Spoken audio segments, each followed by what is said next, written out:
नमस्कार, मी ॲडव्होकेट जयश्री पेंडसे, सांगली। मी व्यावसायिक गटातून यामध्ये भाग घेतलेला आहे। मी व्यवसायाने वकील आहे आणि आजच्या माझ्या भाषणाचा विषय आहे होय मी पण सावरकर। विज्ञाननिष्ठ हिंदुत्ववादी द्रष्टे सावरकर, निर्भीड अफाट व्यासंगी सक्रिय क्रांतिकारी सावरकर, तत्वनिष्ठ लेखक, कवी, नाटककार सावरकर। पण नुसते सावरकर सावरकर असा जप किती दिवस करणार? सावरकर जोपर्यंत मला समजत नाहीत, समजले तरी उमजत नाहीत, उमजले तरी माझ्या आचरणात उतरत नाहीत आणि त्यातले एक तरी अंश मी माझ्या कुवतीनुसार अनुसरत नाही, तोपर्यंत मला म्हणायचा अधिकारच नाही की होय मी पण सावरकर। आज सावरकरांवर राजकीय स्वार्थातून, चुकीच्या दृष्टिकोनातून, जातीयवादाच्या चष्म्यातून, कधी धार्मिक पूर्वग्रहातून बिनबुडाची टीका होते। त्यांच्या चारित्र्यावर शिंतोडे उडवले जातात, त्याच्या मनाला यातना होतात। मी त्याचा माझ्या परीने विरोध करते, कारण होय मी पण सावरकर असते। माझ्या घरात मी सावरकरांची साहित्य संपदा जतन केली आहे, तो माझा प्रेरणा स्रोत आहे। काळं पाणी सारखी थरारक कादंबरी, 1857चं स्वातंत्र्य समर, माझी जन्मठेप, त्यांच्या कविता, संन्यस्त खड्ग सारखी त्यांची नाटकं, माझ्या घरातल्या सर्वांना, माझ्या शेजाऱ्यांना, माझ्या नातेवाईकांना, मित्रमैत्रिणींना मी सावरकरांची पुस्तकं भेट म्हणून देते, वाचायचा आग्रह करते। सावरकरांचा विचार पटो न पटो, सावरकर वाचा, त्यावर विचार करा, साधक बाधक चर्चा करा, विचार मंथन करा, त्याला नवे काही संदर्भ जोडून पहा असं बजावते। सावरकरांनी नेहमीच विदेशीचा तिरस्कार आणि स्वदेशीचा पुरस्कार केला। आपलं सामान विदेशी कंपन्यांचं न घेता मी स्वदेशीचा, स्वरोजगाराचा, स्वभाषेचा, स्वदेशी चलनाचा आणि स्वसंस्कृतीचा आग्रह धरते। आपल्या हवामानाचा, आपल्या शरीर यष्टेचा, आपल्या जीवनशैलीचा, आपल्या समाज व्यवस्थेचा आणि संस्कृतीचा विचार करून वेशभूषा केशभूषा करते, कारण होय मी पण सावरकर असते। अशा वेळी मला सावरकरांची लक्ष्मीपूजन कविता आठवते। स्वदेश लक्ष्मी पूजू साधुनी जरी मंगल वेळ, गजांत लक्ष्मी हिंदू हिंदूंच्या दारी डोलेलं, देशी तेले देशी साबू देशी वस्त्राने, देशी साखर देशी शस्त्रे देशी अस्त्राने, तरी हिंदूनो घरात लक्ष्मी आधी आणावी, विदेशी सणा शिवू शक्यतो वृत्ती बाणवावी। सावरकरांनी नेहमीच काळाच्या पुढे जाणारे विचार मांडले। माझे अंतिम संस्कार विद्युत दाहिनीतच करा असा पर्यावरण पूरक आग्रह त्यांनी धरला। आज जागतिक तापमानवाढ, वृक्षांची बेसुमार तोड अशा समस्या जाणवतात, तेव्हा त्यांचे हे विचार खूपच महत्वाचे आहेत। स्वातंत्र्य ही तडजोडीनं आणि सत्याग्रहानं मागण्याची भीक नाही, अशी संपूर्ण आणि बिनशर्त स्वातंत्र्याची त्यांची मागणी आजही मला रुचते आणि पटते, कारण होय मी पण सावरकरच। सावरकरांनी भाषा शुद्धी चळवळ चालवली, प्रचंड साहित्य निर्मिती केली। जर्मन, उर्दू, संस्कृत या भाषांवर त्यांची पकड होतीच।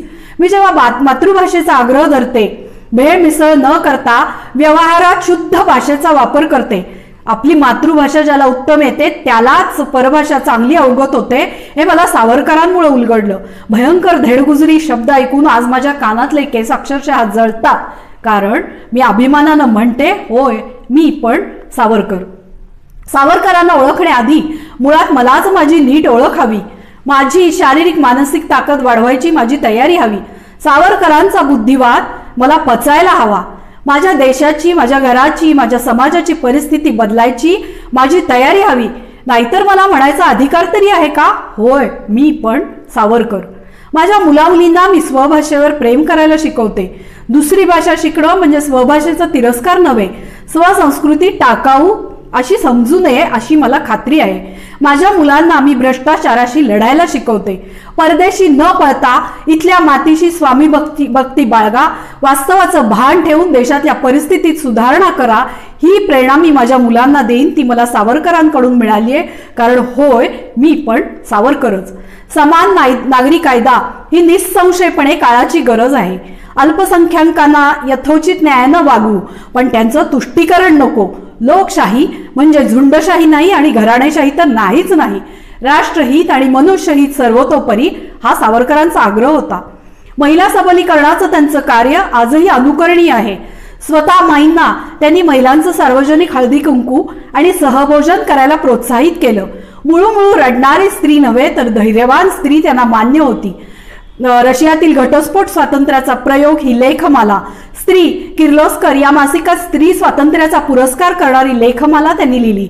संतानाचं पोषण, संगोपन, संरक्षण करणारी ती स्त्री. राष्ट्र संवर्धनाचं दायित्व या स्त्रीकडे असतं. पोथ्या पुराण न वाचता सर्व भाषातलं साहित्य, वर्तमानपत्र स्त्रियांनी वाचण्याचा आग्रह त्यांनी धरला. महिलांना लाठीकाठी, तलवारबाजी शिकून स्वसंरक्षणाचा कटाक्ष ठेवला. स्वतः शिकून आर्थिक स्वातंत्र्य जबाबदारीसह स्वीकारणं, इतर स्त्रियांना आत्मनिर्भर करणं, आर्थिक, मानसिक, शारीरिक, आत्मनिर्भर, वैचारिक अशा विविध स्तरांवर उन्नतीचा प्रयत्न करणं. कारण होय, मी पण सावरकरच आहे. सावरकरांच्या मते हिंदुत्व ही एक जीवनशैली आहे. संतती नियमन म्हणजे मर्यादित संतती एवढा अर्थ नसून उत्कृष्ट, गुणी आणि संस्कारी संतती असा असतो.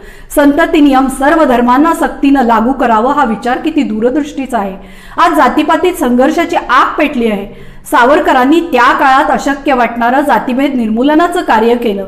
मला देवाचं दर्शन घेऊ द्या या कवितेतली त्यांची तळमळ, कळकळ पाहून महर्षी विठ्ठल रामजी शिंदे म्हणाले, जातीभेद निर्मूलनाचं कार्य असंच सुरू राहण्यासाठी देवानं माझं उर्वरित आयुष्य सावरकरांना द्यावं.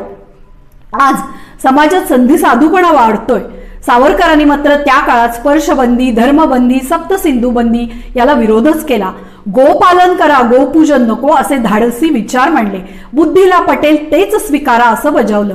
अन्नग्रहणात धर्मशास्त्राला प्राधान्य न देता शरीरशास्त्र काय सांगतं ते ऐका असं धाडसानं सांगितलं.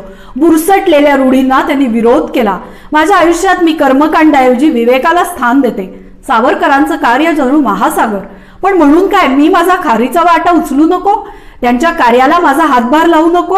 मी त्यांच्या आज या कार्याचा आणि विचारांचा थोडा तरी प्रचार आणि प्रसार या ठिकाणी करते, तेव्हा मी अभिमानानं सांगते, होय मी पण सावरकर, होय मी पण सावरकर. धन्यवाद.